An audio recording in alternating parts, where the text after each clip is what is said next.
रुबीना साहब आप की तरफ आती हूँ। खूबसूरत रिश्तों की बात हो रही है तो यकीनन एक और रिश्ता जिस पे बात अगर ना करें तो आज ये प्रोग्राम जो है यकीनन इसका वो जो एक मकसद है वो पूरा नहीं होगा, क्योंकि हम रिश्तों की अहमियत बता रहे हैं नाज़रीन को कि हर एक रिश्ते की क्या वैल्यू है, क्या अहमियत है और कितने खूबसूरत ये रिश्ते हैं। यहाँ पे एक और रिश्ता सास बहू का। हम अपने ड्रामाज भी देख लें, चाहे वो वेस्टर्न ड्रामाज देखें, चाहे वो अपने पाकिस्तानी ड्रामाज देखें, इसमें एक सास बहू हुई, माँ बेटी का एक ये रिश्ता है। हमने इसको सास बहू का नाम दे दिया, तो इस रिश्ते को कैसे बिगाड़ दिया गया?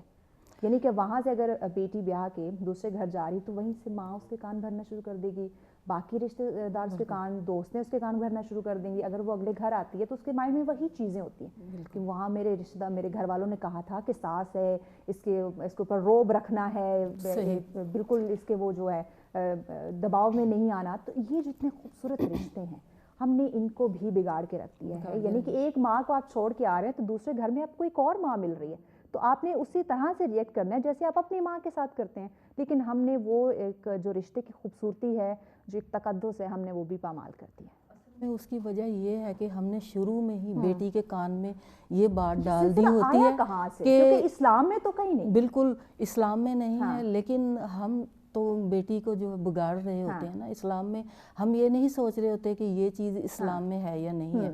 तो वो बच्ची के जहन में हम शुरू से ही चलते वक्त डाल देते हैं कि वहाँ पर अगर कोई बात हो गई तो फ़ौरन घर आके बतानी है।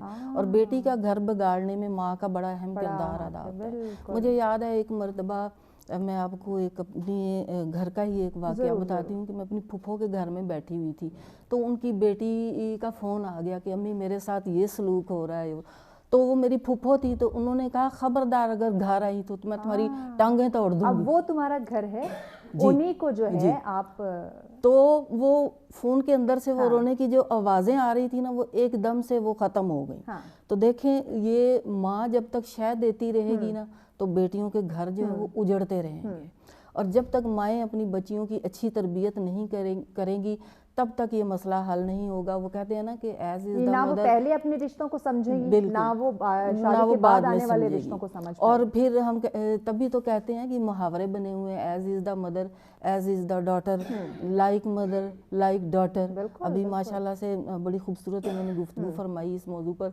तो ये चीज़ें हैं जिससे माशरे में जो ये जुमला, ये मुहावरा सुनना नहीं पड़ेगा, जैसी माँ वैसी बेटी वैसी। तो ये देखें, ये बड़ी एक तकलीफ दे बात है, ये बड़ी इंसल्ट की बात है। अगर कोई, अब देखें ससुराल में बेटी को तो फिर यही ताने मिलते हैं, जहाँ पर उससे कोई गलत काम हो गया कहेंगे जी माँ ने इसको ये सिखाया होगा, इसकी माँ ने ऐसे किया होगा। बात पर जब ये माँ का नाम बच्ची के सामने लिया जाएगा तो देखें बच्ची को उस बात पर यकीनन गुस्सा आएगा और बातों पे बच्ची सब्र कर लेगी। लेकिन जहाँ पर उसके माँ बाप की बात आएगी, उसके बहन भाइयों की बात आएगी, उसके रिश्तों की बात आएगी, तो वहाँ पे वो बच्ची जो है वो फिर ज़बान दराजी करेगी। यहाँ पे जैसे बच्ची अपने घर में होती है, वो बाकी तमाम तर रिश्तों को समझती है, उसे एहतराम प्यार मोहब्बत से देखती है, उसके साथ वही एक सलूक, एक अच्छा रवैया रखती है। वही शादी के बाद जब दूसरे घर में आती है तो कैसे हम बच्चों की, ना सिर्फ बच्चियों की बल्कि साथ बच्चों की भी हम तरबियत करें कि शादी के बाद मिलने वाले जो आपके रिश्ते हैं वो भी बड़े खूबसूरत हैं। और इस्लाम में, कुरान में उसको भी डिफ़ाइन किया गया कि आपने शादी से पहले वाले रिश्तों के साथ और बाद में जो आपके साथ लोग मुंसलिक होते हैं, आपने कैसे उनको लेकर चलना है। देखें, बच्ची तो नई होती है, जब वो घर में ब्याह कर जाती है तो ये जो सास होती है उसको स्टार्ट तो उसने करना है, उसको अपनी बच्ची समझना है, बड़ी क्योंकि वो बुजुर्ग है। तो एक नया माहौल होता है, नए लोग होते हैं, तो बच्ची शर्मा भी रही होती है, घबरा भी रही होती है। कुछ बच्चियां लाडों में पली हुई होती हैं, वो नहीं रह सकती।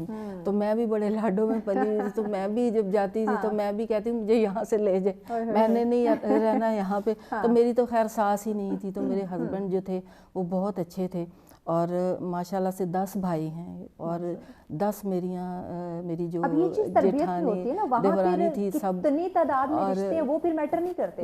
अगर आपकी तरबियत में ऐड कर दिया जाए, रिश्तों की वैल्यू समझा दी जाए, फिर वहाँ पे 10 लोग हों या 20 लोग हों, इससे कोई फर्क नहीं पड़ता, इससे कोई फर्क नहीं पड़ता। आपने अपने हुस्न अखलाक से सबका दिल जीतना है बस।